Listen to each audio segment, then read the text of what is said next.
Bonjour, bienvenue dans la série sur la mécanique quantique. Donc nous allons aborder maintenant la quantification de l'énergie et nous ferons ça en 2 vidéos pour ne pas faire trop long. Donc ici, dans cette première partie, nous allons poser les bases et nous verrons la quantification approfondie dans la vidéo prochaine. Alors, nous avons vu l'équation de Schrödinger. Bon, maintenant il faut voir quelles sont les solutions qu'elle peut donner. Alors, si le potentiel V ne dépend pas du temps, les solutions sont beaucoup plus simples. Et c'est une situation très fréquente. Parce que le potentiel V est imposé de l'extérieur au phénomène étudié, par exemple la propagation d'un électron par l'équation de Schrödinger. Ça peut être par exemple un électron qui se déplace dans le potentiel du noyau d'un atome, ou un champ électrique ou magnétique imposé de l'extérieur, et les situations où ce potentiel électrique ou ce potentiel magnétique ou le noyau est constant est une situation extrêmement fréquente, et donc c'est intéressant d'étudier cette approche, d'autant qu'elle est beaucoup plus simple.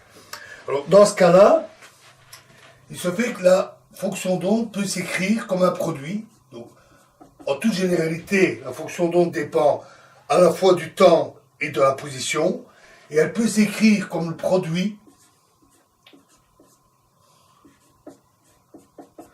d'une fonction qui ne dépend que de la position, donc qui est constante au cours du temps, et d'une fonction qui ne dépend que du temps.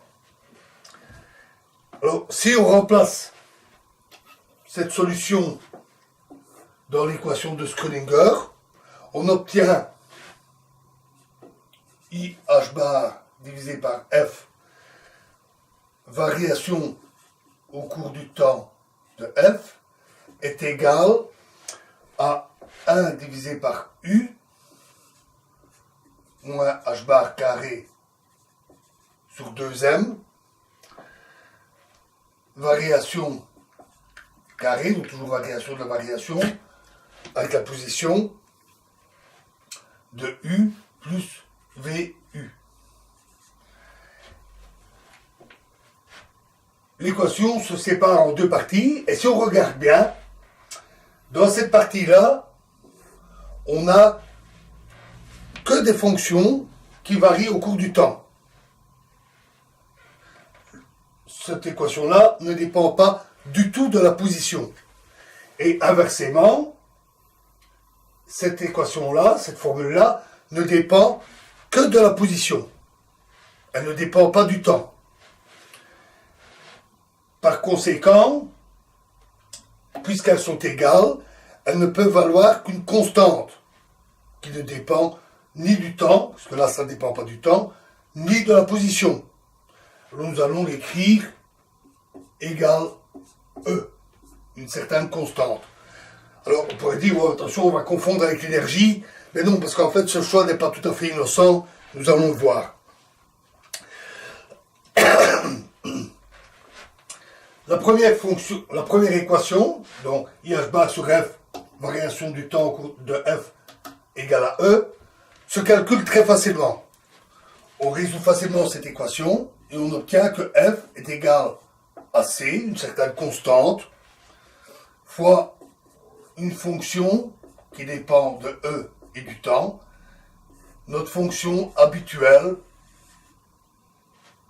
avec une phase qui oscille et d'amplitude constante. Donc c'est une solution très simple. De plus, cette fonction-là, elle est linéaire en U. Et ça découle des conditions qu'on avait données pour l'équation de Schrödinger, où on voulait que le principe de superposition soit valable. Et donc, on peut, toute solution de U, toute U qui serait solution, si on le multiplie par une certaine constante, c'est toujours une solution. Donc, on peut utiliser ça pour normaliser U, et puisqu'on a une constante ici qui intervient dans le produit, on va utiliser C pour normaliser la valeur de U. Et l'équation ici devient alors moins h bar carré sur 2m, variation avec la position, variation de la variation, de U plus VU égale E fois U. J'ai simplement fait passer le U de l'autre côté. Alors, ça ne semble pas beaucoup plus simple que l'équation de Schrödinger. En fait, si, parce qu'on n'a plus le temps n'intervient plus dans cette équation. On n'a plus que la position. C'est donc une équation beaucoup plus facile à résoudre. Croyez-moi, pour un mathématicien, ça, c'est beaucoup plus simple.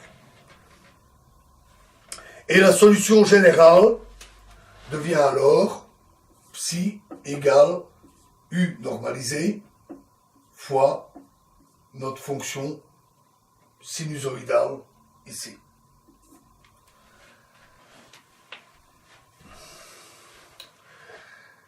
Alors, on a vu que à l'énergie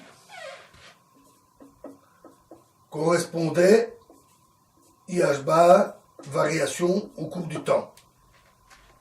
Donc, si on applique ça à une fonction d'onde, ça revient à la multiplier par la valeur de son énergie. Et en particulier, donc, IH bar variation au cours du temps de psi égale E de psi.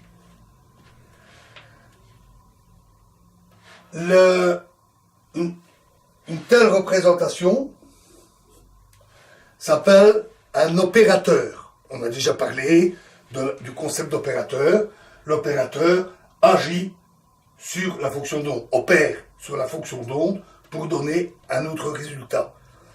Et une telle équation, opérateur fois psi égale une certaine valeur fois psi, est appelée une équation aux valeurs propres. Les valeurs de E qui sont solutions sont appelées des valeurs propres et les fonctions psi qui sont solutions, qui correspondent, sont les fonctions propres.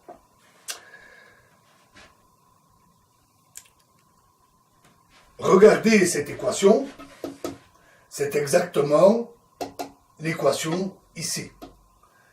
Donc, en fait, la fonction ici solution sont bien des solutions d'énergie E.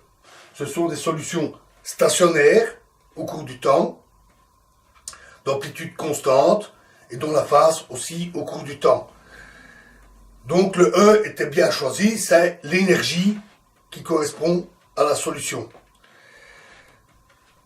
Notons que cette équation, celle-ci, c'est aussi une équation aux valeurs propres. On a un opérateur, moins h bar carré sur 2m variation carré, plus V, qui agit sur U et qui donne EU. C'est aussi une équation aux valeurs propres. Et l'équation de Schrödinger nous dit que cet opérateur-là est équivalent à celui-là. D'ailleurs, ceci reste vrai même dans des solutions plus générales où le potentiel V ne serait pas constant au cours du temps. Les deux opérateurs sont équivalents. Alors ici, on va anticiper un petit peu en disant que on suppose que les valeurs qu'on trouve ici, qu'on trouve pour les solutions, les valeurs de l'énergie, on suppose que ce sont les seules valeurs possibles pour l'énergie de la particule. Alors, on reviendra sur cela un peu plus tard, dans pas très longtemps, concernant la description de l'ensemble des postulats de la mécanique quantique. Mais ici, on va supposer que les valeurs propres de l'énergie sont les seules valeurs possibles. Alors, maintenant qu'on a une belle équation, on doit préciser les solutions que peut prendre cette équation. Alors pour ça, on doit regarder dans quelles conditions doivent respecter cette solution. Alors d'abord, il y a les conditions aux limites, c'est-à-dire quand la distance devient très grande, quand on file vers l'infini, que devient la fonction d'onde. Il y a trois cas. Ou bien on a un petit paquet d'ondes. Donc ici, on est fonction de la position seulement.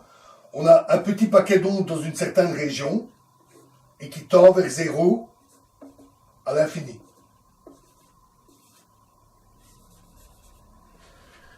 Alors, ça peut représenter une particule qui est plutôt bien localisée dans une certaine région et qui est, par exemple, contrainte à y rester parce que ça lui est imposé par le potentiel V qui est appliqué au système.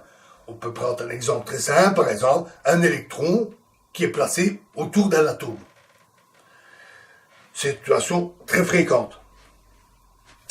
Un autre cas, ce sont les solutions sinusoïdales. Alors on peut considérer qu'elles varient un peu, mais alors on dit que ben voilà, à l'infini, elle tend vers une onde sinusoïdale bien précise, constante, et qui reste finie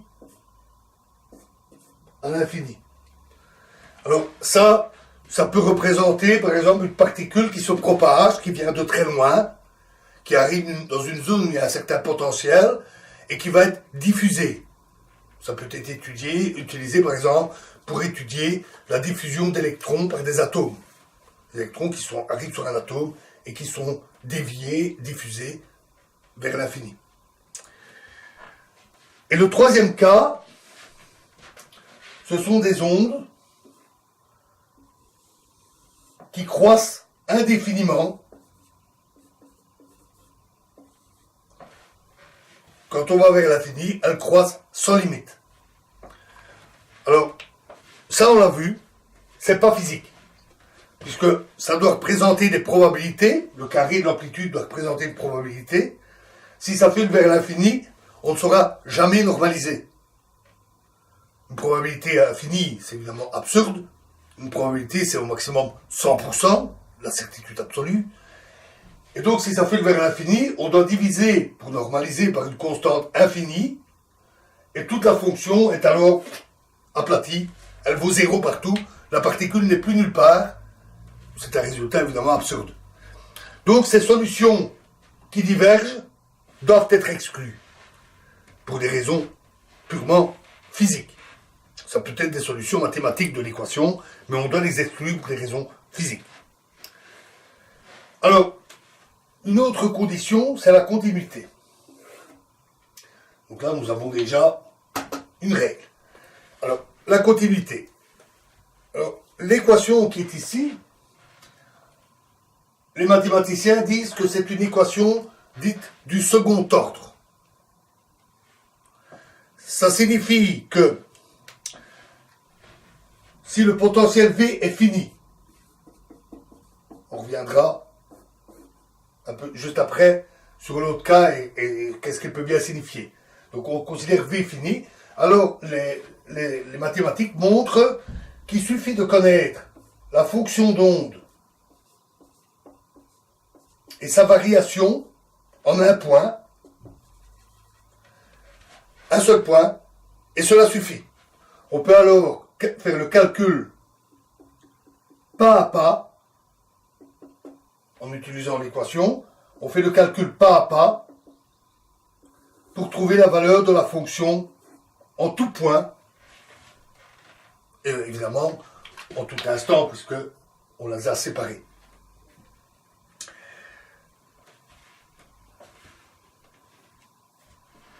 Le calcul pas à pas pouvant se faire par des outils mathématiques ou par du calcul numérique, par exemple.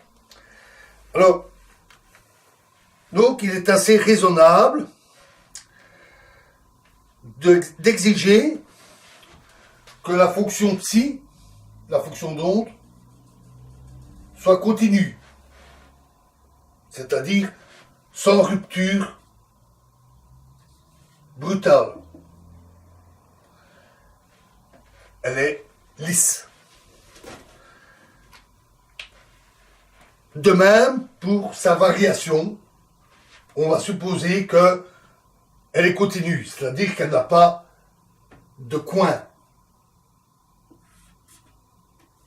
où la pente, la variation ne serait pas bien définie. Donc ça, ce sont des exigences raisonnables, mais c'est pas simplement un raisonnement comme ça, parce que on avait aussi la probabilité, et le fameux S qui était le courant de probabilité. Il est logique aussi que ces valeurs soient continues, et ça va de pair, les deux vont ensemble, puisque S dépend à la fois de psi et de la variation de psi. C'est logique de les considérer comme continus, parce que ça signifie alors qu'il n'y a pas de saut brusque. Donc on n'a pas une variation brutale de la probabilité, auquel cas le courant pourrait même être infini à cet endroit-là, comme si la particule faisait un saut instantané. La localité, la relativité nous enseignent que tout se fait de proche en proche, et donc que P et S doivent être continus, ce qui conduit aussi à dire que la fonction d'onde et sa variation doivent être continues. À une petite exception près qu'on va juste voir à l'instant. L'exception, c'est un potentiel infini. Alors, qu'est-ce que ça signifie, un potentiel infini? Eh bien, c'est une idéalisation, parce que dans la réalité, l'énergie potentielle n'est jamais infinie, bien entendu. Mais on peut considérer qu'on a une zone où le potentiel est très grand, l'énergie de l'électron très petit, et que cet électron ne sait pas du tout pénétrer cette barrière.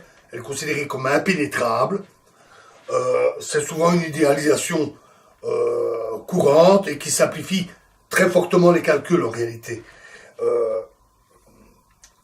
Et elle peut être assez juste dans certaines situations. Alors, un potentiel infini, donc on va supposer que le potentiel est égal à 0 dans une certaine zone, donc on prend les positions, ici x égale 0, on considère ici que le potentiel est nul, on peut toujours le poser comme ça, puisque les énergies sont toujours définies à une certaine échelle près qu'on choisit arbitrairement.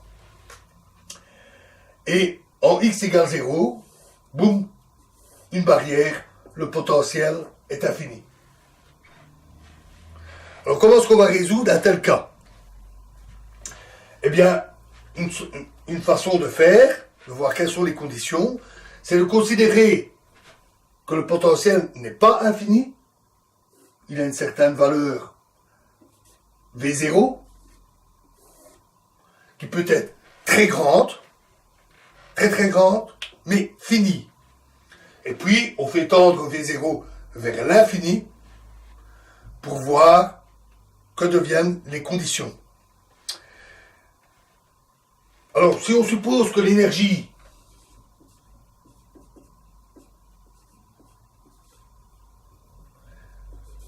est comprise entre 0 et V0, alors ça c'est une exigence raisonnable, puisque le potentiel est 0 ou positif partout, la particule ne saurait pas avoir une énergie plus basse, c'est assez facile à voir avec les équations, donc l'énergie doit être positive, et elle peut être considérée qu'elle est inférieure à V0, est raisonnable, puisqu'on a considéré que V0 était très grand, et même plus, on va le faire tendre vers l'infini.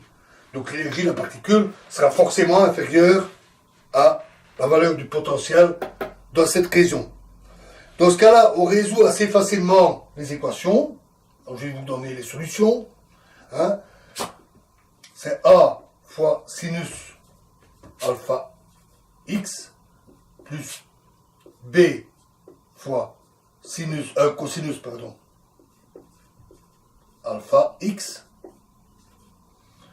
Alpha étant une certaine combinaison des constantes, c'est racine carrée, 2 fois la masse fois l'énergie divisé par h bar carré, bon peu importe. Peu importe. Et ça c'est la valeur pour x inférieur à 0, donc ici à gauche. Et U égale A fois exponentielle moins bêta x plus, C plus D fois exponentielle bêta x Voilà, pour x supérieur à 0 ici. Alors, ceci, c'est une exponentielle qui croît à droite indéfiniment. On l'a vu, on doit l'exclure. Donc on doit poser d égale à 0. Donc cette partie-là saute. Comme je vous l'ai dit, ces solutions infiniment croissantes peuvent être des solutions mathématiques de l'équation, mais on doit les exclure. Le tout, ça donne une fonction, une solution oscillante, et qui, arrivée ici, diminue exponentiellement. C'est un des avatars de la pénétration d'une barrière de potentiel par un électron qui a une énergie inférieure à la barrière, mais qui pénètre dans la barrière. Nous avions vu cela. Alors, si on impose maintenant les relations de continuité, dans ce cas-là, on trouve qu'on doit avoir B égale C, on doit avoir A égale moins bêta C. Donc, on peut calculer alors la valeur de B et la valeur de A. Et C, on peut le choisir de manière à normaliser la solution, comme d'habitude. Donc, on a tout. Alors, maintenant, faisons tendre V0 vers l'infini. Dans ce cas-là, ce qu'on découvre, c'est que la pénétration est de plus en plus faible, au fur et à mesure que le potentiel devient de plus en plus grand, jusqu'à s'annuler. Et à cause de la continuité,